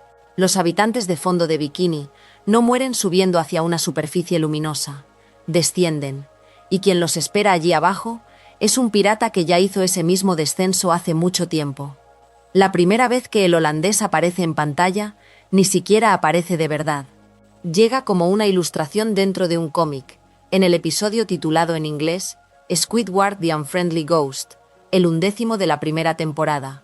Allí, Bob Esponja y Patricio leen un tebeo, y dentro de sus páginas está dibujada la historia del Capitán Fantasma. Es un detalle fácil de pasar por alto, pero merece que uno se detenga en él. La muerte no entra en la serie como un ser vivo, por así decirlo. Entra como un relato dentro de otro relato, como una leyenda impresa que los personajes leen para entretenerse. Antes de ser un personaje, el holandés es una historia que se cuenta, y esa primera historia impresa da una explicación muy concreta de por qué está condenado. Según ese cómic que leen Bob Esponja y Patricio, el cuerpo del holandés errante fue usado como maniquí en una tienda de ropa llamada Kid World, y nunca recibió un entierro adecuado. Esa falta de entierro es lo que dentro del cómic se presenta como la razón de su maldición. Su fantasma queda obligado a vagar por el océano para siempre, porque su cuerpo jamás fue enterrado como corresponde, sino exhibido, vestido, colocado en un escaparate como un objeto de tienda. Hay algo silenciosamente inquietante en esa imagen. La condena no viene de un pecado ni de un crimen, viene de la indignidad de no ser tratado como un muerto, sino como mercancía. Lo interesante es que la serie nunca se compromete del todo con esa versión. La historia del maniquí es solo una de las que ofrece. La serie mantiene deliberadamente inconsistente el verdadero origen del holandés. Episodios posteriores contradicen ese relato del maniquí, y los guionistas nunca han confirmado de manera definitiva cómo ni cuándo murió realmente el personaje. Esto no parece un descuido, parece una decisión. La muerte, en Fondo de Bikini, no tiene una biografía cerrada. Su origen se reescribe, se contradice, se deja abierto, y quizá ese sea el retrato más honesto que una comedia infantil podía hacer de la muerte. No una explicación firme, sino una leyenda que cambia cada vez que alguien la vuelve a contar. El nombre mismo del personaje viene de fuera de la serie. El holandés errante toma su nombre de la leyenda marítima real de un barco fantasma condenado a navegar los mares para siempre. Esa leyenda se rastrea tradicionalmente hasta capitanes de la Compañía Neerlandesa de las Indias Orientales, figuras como Bernard Focke o el capitán ficticio Van der Decken. Es una historia que los marineros contaron durante siglos, mucho antes de que existiera ningún dibujo animado. Al tomar ese nombre, la serie conecta su pequeño mundo submarino con una de las supersticiones más antiguas de la gente de mar. El fantasma de Fondo de Bikini no es un invento aislado. Es el eco de un miedo humano muy viejo, el miedo a morir en el agua y no descansar nunca. La leyenda impresa se vuelve carne, por primera vez, en el 13º episodio de la primera temporada, el titulado Scaredy Pants. Es el primer episodio de Halloween de la serie, y allí el holandés aparece por fin de manera física, hablando. Lo notable es la queja que trae. Se molesta, en efecto, porque los habitantes de Fondo de Bikini se disfrazan de él para Halloween. Detente un momento en la ironía de eso. La figura de la muerte de la serie hace su gran entrada no para aterrorizar, sino para protestar porque lo están imitando. La muerte llega ofendida, no amenazante. Y en esa elección hay una idea sobre cómo el programa trata lo aterrador. Lo mira de frente, lo vuelve cotidiano, le da un carácter, unos enfados, una vanidad. El más allá tiene sentimientos heridos. El primer episodio construido enteramente alrededor del holandés errante llega en la segunda temporada, con Sean Hyatt, emitido el 9 de marzo de 2001. Aquí el personaje deja de ser una aparición secundaria y pasa a sostener toda una historia. El holandés secuestra a Bob Esponja, a Patricio y a Calamardo, para que sirvan como tripulación fantasma eterna en su barco. La condena que él mismo arrastra, la de vagar para siempre, ahora quiere imponerla a otros. Quiere una tripulación que comparta su eternidad. Y en ese gesto, la serie dice algo sobre la muerte que rara vez se dice en voz alta, que la muerte busca compañía, que no quiere estar sola en el fondo del fondo. Lo que ocurre después es una de las mejores bromas que el programa ha hecho jamás con su propio mundo. El plan del holandés se derrumba por completo, y se derrumba porque sus víctimas son felices. Bob Esponja y Patricio están encantados de ser explotados como mano de obra esclava por el holandés. Su alegría lo altera de tal modo, lo desconcierta tanto, que su castigo no castigue, que termina cediendo. Acepta concederles 3 deseos a cambio de que le devuelvan sus calcetines de comer, que le habían sido robados. Piensa en la escena completa. La figura de la muerte de la serie, el capitán condenado, el fantasma del fondo del mar, queda vencido no por un héroe ni por un arma, sino por 2 criaturas demasiado alegres para sufrir. La eternidad de trabajo forzado se disuelve en un regateo por unos calcetines. Es absurdo, y bajo el absurdo hay una idea real, que el terror pierde su poder sobre quien se niega a tenerle miedo. Detrás de esa presencia hubo, durante más de 2 décadas, una sola voz. El holandés errante fue interpretado por Brian Doyle Murray, hermano mayor de Bill Murray, desde las primeras apariciones del personaje, en el primer año de la serie. Continuó dando voz al papel en la serie de televisión durante más de 20 años. Esa continuidad importa. La muerte, en fondo de bikini, sonó siempre igual, con la misma gravedad ronca, durante toda una generación de espectadores. Tom Kenny, la voz de Bob Esponja, dijo de esa interpretación algo que vale la pena recordar, aunque no siempre se repite con las mismas palabras. Dijo que, a menos que uno tenga esa voz de manera natural, no se puede hacer. La voz del holandés no era una técnica que se pudiera aprender, era algo que Doyle Murray simplemente tenía. Ese vínculo entre el actor y el personaje se puso a prueba hace poco. Para The SpongeBob Movie, Search for SquarePants, de 2025, el holandés errante fue interpretado por Mark Hamill, en lugar de Brian Doyle Murray. Fue el debut del personaje como villano en una película, con un nuevo actor detrás de la voz, y aquí la historia real adquiere una ternura inesperada. Se cuenta que Tom Kenny, después de que la película eligiera a Hamill, dirigió él mismo a Doyle Murray en un episodio de televisión. Es decir, la voz original no desapareció, volvió a la serie, guiada por su compañero de tantos años, incluso cuando la gran pantalla había buscado a otro. Hay algo apropiado en que una figura de la muerte se resista a ser reemplazada del todo, en que la voz vieja regrese al lugar donde siempre había vivido. El holandés no es la única forma en que la serie juega con los fantasmas, y conviene mirar la otra para entender el contraste. En Graveyard Shift, el primer segmento del 16º episodio de la segunda temporada, Calamardo inventa una historia de fogata sobre el segador repartidor, un antiguo cocinero del crustáceo cascarudo. Según su relato, ese cocinero perdió una mano en un accidente, la reemplazó con una espátula, más tarde murió atropellado por un autobús, y regresa como un fantasma vengativo cada martes por la noche. La historia de Calamardo incluso establece 3 señales de advertencia de su regreso, 3 avisos dentro del cuento que él construye: las luces que parpadean, el teléfono que suena sin nadie al otro lado de la línea, y la llegada del autobús que lo mató. Fíjate en la diferencia entre estos 2 fantasmas. El holandés errante es real dentro del mundo de la serie. Aparece, habla, secuestra, concede deseos. El segador repartidor, en cambio, nace de la boca de Calamardo como un cuento inventado para asustar a Bob Esponja durante un turno de noche. Uno es mitología del universo, el otro es folclore fabricado dentro de ese universo, y aún así, los 2 comparten la misma gramática, la de la muerte mal resuelta. El holandés no fue enterrado. El segador perdió su cuerpo pedazo a pedazo, la mano primero, la vida después, bajo las ruedas de un autobús. Ambos son historias sobre finales que no terminaron limpiamente, sobre cuerpos que no descansaron. Y ahí está, quizá, lo que la serie entiende de la muerte, sin decirlo nunca directamente. En un mundo que ya vive bajo el agua, morir no es hundirse.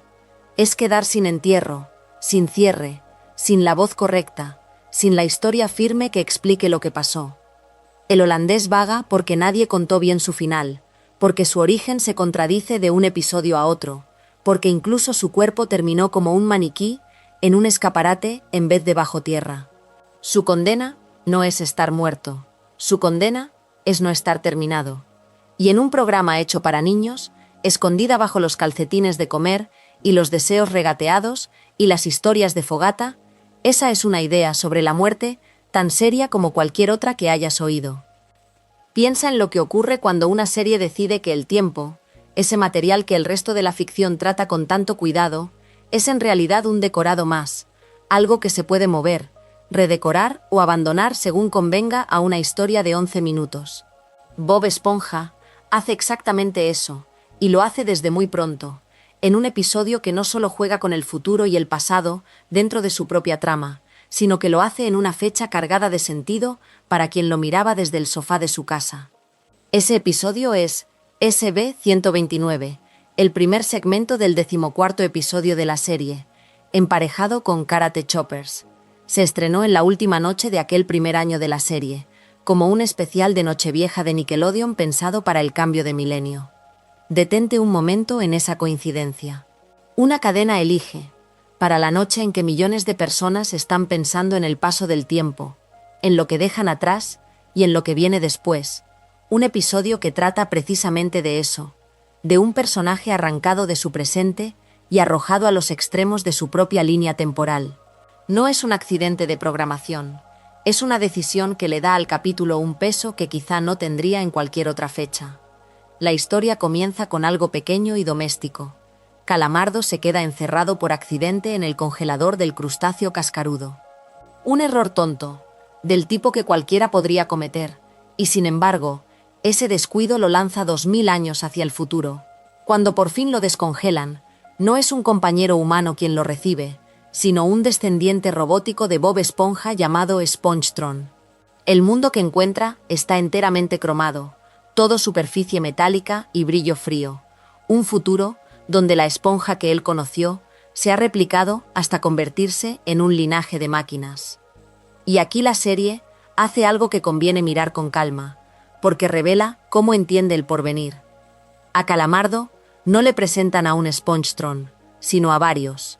Aparecen 3 clones más, identificados simplemente como X, Y y Z, y se menciona que existen 486 Spongetrons en total. El futuro, en la imaginación de este episodio, no es un lugar de personas únicas e irrepetibles, es un lugar de repetición, de copias numeradas, de identidad multiplicada hasta perder el sentido de lo individual. Para un personaje como Calamardo, que pasa buena parte de la serie deseando distinguirse, deseando ser especial, ser recibido por la copia número tantos de un vecino, al que soporta con dificultad, tiene una ironía que la serie no subraya, pero que está ahí, esperando a quien quiera encontrarla. El futuro cromado, sin embargo, no le gusta. Y en lugar de quedarse, Calamardo usa una máquina del tiempo para huir de él. Lo interesante es hacia dónde acaba. No regresa a su presente, que sería lo lógico, lo deseable. En vez de eso, aterriza en un fondo de bikini prehistórico, poblado por criaturas marinas primitivas, un mundo anterior a todo lo que él conoce. De modo que un solo segmento de 11 minutos oscila entre esos dos polos, el futuro robótico y el pasado primordial, sin detenerse cómodamente en ninguno de los dos. El presente, el único tiempo en el que Calamardo querría estar, es justamente el que se le escapa entre las manos. Esa estructura, la de un personaje que rebota entre extremos temporales, sin poder anclarse en el ahora, dice algo silencioso sobre cómo la serie concibe el tiempo desde su primer año de vida. Años después, la serie volvería al pasado, pero de una forma distinta y con un episodio distinto. Se titula Ugh, conocido también como SpongeBob BC, y esta vez No envía a un solo personaje sino a 3. Bob Esponja, Patricio y Calamardo aparecen como versiones primitivas de sí mismos, situados aproximadamente 100 millones de años en el pasado, armados con garrotes, y en el transcurso del episodio descubren el fuego.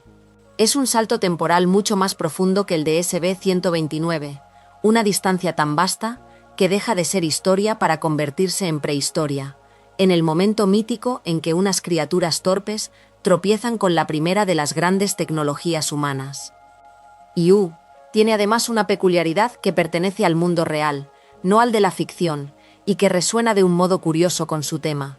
El episodio se emitió por primera vez en Canadá el 5 de noviembre de 2002, mucho antes de su estreno en los Estados Unidos, que no llegó hasta comienzos de 2004. Es decir, el episodio sobre el pasado llegó a una parte del público casi año y medio antes de su fecha oficial de lanzamiento estadounidense. Piensa en la pequeña paradoja de eso.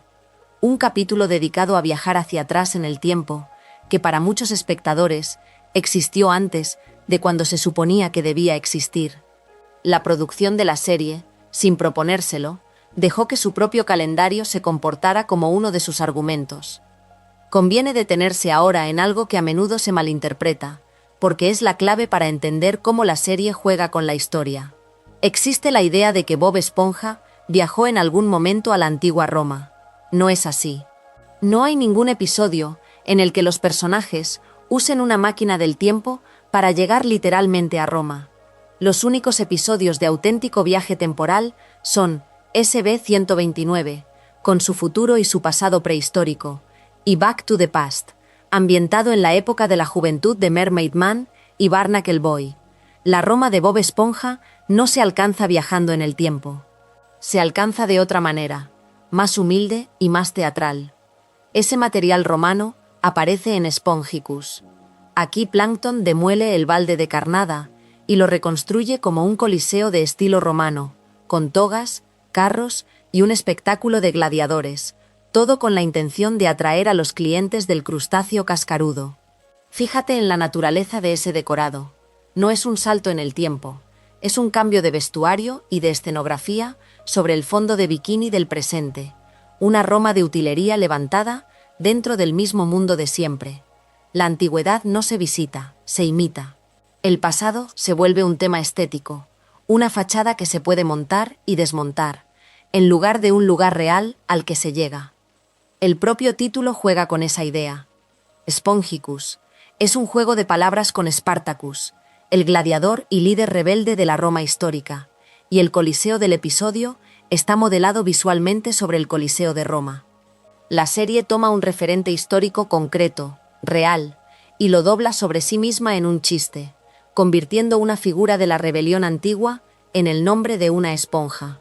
La historia entra en el episodio no como tiempo, sino como cita, como guiño, como disfraz. Spongicus se estrenó el 29 de marzo, ya en 2008, y aquí aparece un último detalle que encaja de manera casi poética con todo lo anterior. Según algunos registros de producción, el episodio habría sido reordenado internamente antes de su emisión, cambiando de lugar en la numeración de producción. Un capítulo sobre una Roma falsa, sobre un pasado que en realidad es puro decorado del presente, sufrió a su vez un pequeño reajuste de su lugar en el tiempo antes de llegar al público. La serie no solo desordena el tiempo dentro de sus historias, lo desordena también en la manera en que esas historias llegan al mundo. Si juntas estas tres piezas, SB-129, UG y Spongicus, empieza a dibujarse una forma de pensar. Cuando la serie quiere el futuro o el pasado remoto de verdad, saca la máquina del tiempo y lanza a sus personajes hacia el brillo cromado de los Spongetron o hacia los garrotes y el fuego de hace 100 millones de años.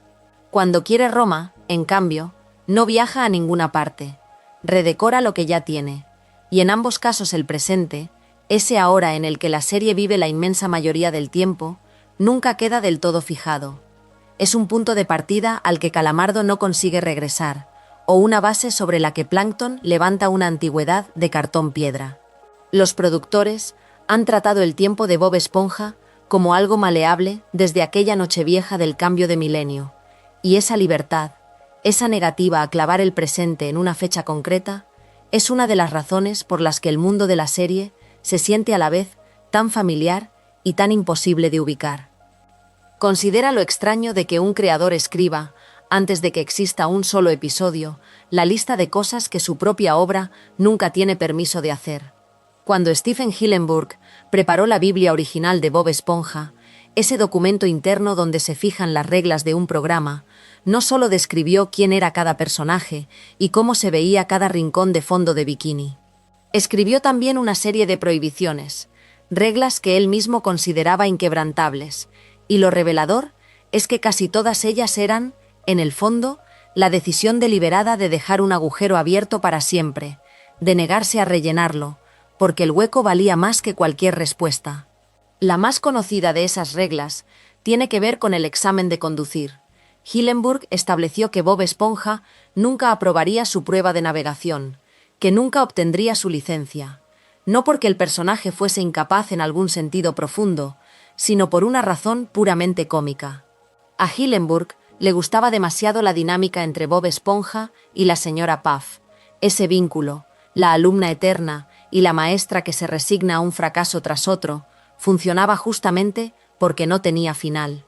Aprobar el examen habría cerrado la historia, habría convertido una fuente inagotable de comedia en un episodio con resolución, y después, en nada. Así que la regla no existe para castigar a Bob Esponja, existe para proteger una relación, para mantenerla suspendida en el aire de manera indefinida. La misma lógica gobierna el secreto más famoso de toda la serie. La fórmula de la Krabby Patty jamás se revelaría. Hillenburg lo comparaba con algo muy sencillo y muy real, con el modo en que los restaurantes del mundo verdadero no comparten la receta de su plato estrella. Un secreto comercial no se cuenta, porque contarlo lo destruye. Y él entendía que en la ficción ocurría lo mismo, pero elevado. Mientras la fórmula siga oculta, la cangreburger puede ser cualquier cosa, puede ser todo, puede sostener episodio tras episodio de robos, espías, planes desesperados de Plankton. En el momento en que alguien la escribiera en la pantalla, dejaría de ser un misterio y pasaría a ser un dato, un ingrediente concreto, algo pequeño. Con los años, quienes trabajaron junto a Hillenburg confirmaron hasta qué punto se tomaba esto en serio. Hacia 2019, los productores afirmaron que Hillenburg había sido la única persona que llegó a ver la fórmula completa de la Krabby Patty, y pidieron a los seguidores que no esperaran verla revelada nunca en el programa. Piensa en eso, un único ser humano en posesión del secreto entero, y ese ser humano decidido a llevárselo consigo. No es descuido, es una filosofía sobre lo que el público necesita, y sobre lo que el público en realidad no necesita, aunque crea que sí. Y sin embargo, incluso Hillenburg dejó escapar una sola grieta. En la Comic Con de San Diego, de 2017, el productor veterano, Vincent Waller, contó que el único detalle que Hillenburg había permitido que se supiera sobre la fórmula era este, que no contiene absolutamente nada de carne, ningún producto animal, todo lo demás permanece cerrado, pero esa esquina del secreto quedó abierta. Y fíjate en la naturaleza de lo que se reveló. No es un ingrediente, es una ausencia. Nos dicen lo que la cangreburger no es, no lo que es. Incluso al ceder, Hillenburg cedió de una forma que profundiza el misterio en lugar de resolverlo. La tercera gran prohibición apunta a un personaje que casi nunca pensamos como un enigma. La Biblia de Hillenburg prohibía explícitamente revelar quién era la madre de Perla Cangrejo. Perla es una ballena, hija de un cangrejo, y esa sola imposibilidad genética ya es un chiste que la serie nunca se molesta en explicar. Pero la madre, la figura que explicaría de dónde viene Perla, quedó vetada desde el principio. Hubo un momento en que esa regla estuvo a punto de romperse. Según se cuenta, llegó a proponerse y esbozarse un guión que explicaba la ausencia de la madre de Perla. Estaba sobre la mesa, y Hillenburg lo rechazó. Argumentó, en esencia, que resultaba más gracioso si ella nunca aparecía en absoluto. Detente en esa palabra. Más gracioso, no más misterioso, no más dramático, más gracioso. Para Hillenburg, la ausencia misma era la broma. Una ballena que existe sin madre visible, un hueco en la familia que nadie comenta. Es más divertido que cualquier explicación que pudiera darse. El material oficial reconoce apenas lo mínimo. El libro oficial de trivialidades de Bob Esponja nombra a la madre de Perla como la señora Cangrejo y afirma que es una ballena, igual que Perla, pero nunca ha aparecido físicamente en ningún episodio. Tiene un nombre en un libro y una especie confirmada, y nada más. Es un personaje hecho enteramente de vacío, y ese vacío fue una elección consciente, defendida hasta el punto de descartar un guión ya escrito. Hay una cuarta regla, y quizás sea la que mejor revela cómo pensaba Hillenburg sobre la forma de su propia creación. La Biblia prohibía cualquier spin-off, cualquier serie derivada, y la razón que dio es una pequeña ventana a su manera de entender la comedia. El programa trata sobre Bob Esponja, dijo. En efecto, él es el elemento central, el núcleo, y añadió que Patrick por sí solo podría ser un poco demasiado. Piensa en la delicadeza de ese juicio. No es que Patrick no fuera querido. Es que Hillenburg entendía que ciertos personajes funcionan como contrapunto, como satélite, y que colocarlos en el centro los rompe. La estupidez de Patrick es deliciosa en pequeñas dosis, junto a Bob Esponja. Aislada, llevada a cargar una serie entera, se vuelve otra cosa, demasiado. La regla protegía a Patrick de sí mismo tanto como protegía al programa. Y aquí es donde la historia cambia de tono, porque estas reglas, tan cuidadosamente razonadas, no sobrevivieron intactas al hombre que las escribió. Stephen Hillenburg murió en 2018. En 2021, la prohibición de los spin-offs se rompió. El 9 de julio de 2021 se estrenó en Nickelodeon The Patrick Star Show, la primera producción de la franquicia de Bob Esponja, hecha sin ninguna participación de Hillenburg. Exactamente lo que él había vetado, y por el motivo exacto que él había señalado. Patrick, por sí solo, en el centro de todo. La regla sobre él fue la primera en caer, una vez que ya no estaba para defenderla. Pero la historia de las prohibiciones rotas es más complicada y más humana de lo que parece, porque no todas se quebraron a espaldas de Hillenburg. La Biblia también descartaba mostrar alguna vez a un Bob Esponja más joven. El personaje debía existir en una especie de presente perpetuo, sin infancia visible, y aún así, Hillenburg personalmente tuvo algo que ver con la precuela Camp Coral SpongeBob's Under Years, que muestra a un Bob Esponja de 10 años, antes de que se estrenara en Paramount Plus el 4 de marzo, a comienzos de 2021. La misma persona que escribió la regla contra el Bob Esponja joven puso su mano en el proyecto que la contradecía. Eso no es hipocresía, es la señal de que estas reglas nunca fueron mandamientos sagrados, sino herramientas. Un creador puede cambiar de opinión sobre sus propias herramientas, puede decidir que lo que servía en el año 2000 ya no lo ata 2 décadas después. Y ahí está el contraste que da forma a todo este capítulo. Algunos huecos se dejaron abiertos por filosofía, con una razón articulada, y sin embargo terminaron llenándose de todos modos, unos con la bendición de Hillenburg y otros sin ella. La fórmula de la cangreburger sigue cerrada, defendida más allá de la muerte de su guardián. La madre de Perla sigue siendo un nombre en un libro y nada más. Pero el mundo alrededor de Bob Esponja se ha desplegado en direcciones que la Biblia original prohibía, y cada una de esas expansiones es, en cierto modo, una respuesta a una pregunta que Hillenburg prefería dejar sin responder. Queda un último hueco, y es el más silencioso de todos, porque casi nadie lo nota. Hillenburg dejó deliberadamente indefinida la edad exacta de Bob Esponja. Quería que el personaje pudiera leerse como sin edad, tanto para los niños como para los espectadores adultos. Un niño ve a un niño. Un adulto ve a un adulto con un trabajo, un jefe, un examen que no logra aprobar. Esa ambigüedad solo funciona si nunca se fija un número, y existe una sola fecha en toda la serie que amenaza con fijarlo. El 14 de julio de 1986, una fecha de nacimiento que aparece en la licencia de conducir de Bob Esponja. Pero mira dónde aparece, solo dentro de una secuencia de sueño, en el episodio de la primera temporada llamado Sleepy Time, y otra vez en una licencia en el episodio de la segunda temporada No Free Rides. El programa nunca confirma esa fecha de nacimiento en el mundo despierto. Piensa en la elegancia de eso. El único dato que podría anclar la edad de Bob Esponja está escondido dentro de un sueño, en el lugar exacto donde nada tiene por qué ser verdad. Es un hueco protegido por su propio marco. Se nos muestra una respuesta y, al mismo tiempo, se nos da permiso para no creerla. Y así, mientras el resto del universo de Bob Esponja se expande y se explica, y se convierte en spin-offs y precuelas, el corazón del personaje permanece justo donde Hillenburg lo dejó, sin edad, sin fórmula, sin madre a la vista, abierto a propósito y en calma. Y así, al final, todo lo que parecía un error se revela como otra cosa. Cada agujero que recorrimos esta noche, cada contradicción que un niño notó y un adulto olvidó, no era un descuido de escritores apurados, sino la forma en que Fondo de Bikini se sostiene a sí mismo.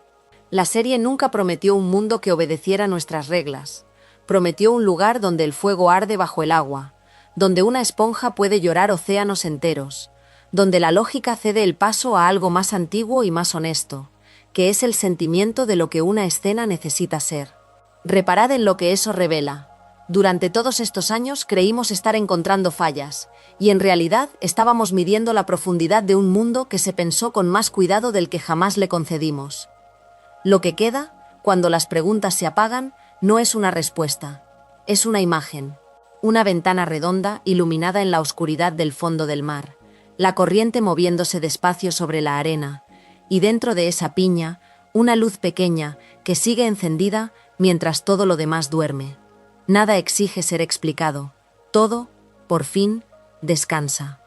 Si disfrutaste este video ensayo, asegúrate de suscribirte. Gracias por ver y nos vemos en el próximo.